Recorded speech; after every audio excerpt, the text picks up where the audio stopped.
Νέα κοκκίνο μάλα, μικρή όμορφη και λευκή. Τα πράσινα ντυμένη με επιδερμίδα λευκή.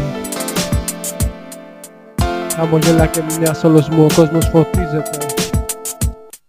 Στον ήλιο με πάει και άλλη μη μου τα φρίζεται.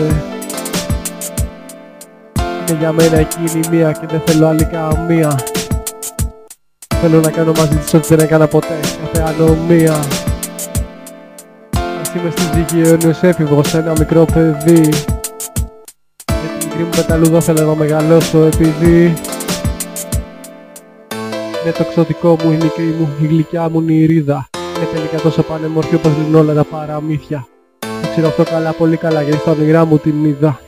Και με την έχω ερωτευτεί τόσο πολύ, αυτή είναι η αλήθεια.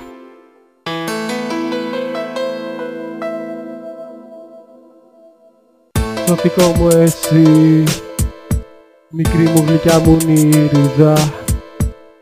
Είσαι τελικά τόσο όμορφη, όπως λένε τα παραμύθια.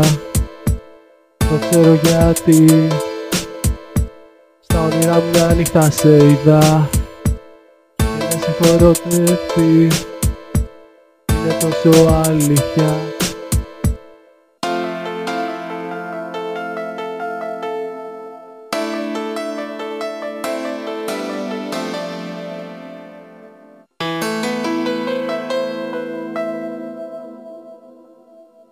Λατρεύω τα πάντα σε σένα, τα μακριά σου μητερά αυτιά.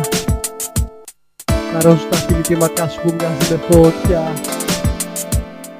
Ας χάσουν λοιπόν οι εχθροί μου, πάρε με στα φτερά σου. Θέλω να κάνουμε μια βόλτα μέσα στα όνειρά σου.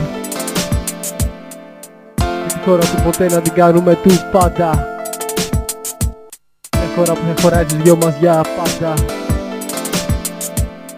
Αφού τις πύλες του πάθους μου άνοιξες αυτή την άνοιξη, είναι η ώρα που έρωτας κάνει στην καρδιά μας άφηξη. Γιατί είσαι το ξωτικό μου, η μικρή μου γλυκιά μου νηρίδα. Και τελικά τόσο παρέμορφη όπως λένε όλα τα παραμύθια. Το ξέρω αυτά όλα πολύ καλά και στα όνειρά μου σίδα.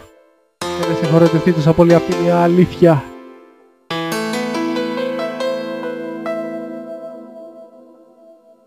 Ξωτικό μου εσύ, μικρή μου γλυκιά μου νηρίδα. Είσαι τελικά τόσο όμορφη, όπως λένε τα παραμύθια. Το ξέρω γιατί στα όνειρά μου μια νύχτα σε είδα. Και δεν σε έχω ερωτευτεί, είναι τόσο αλήθεια.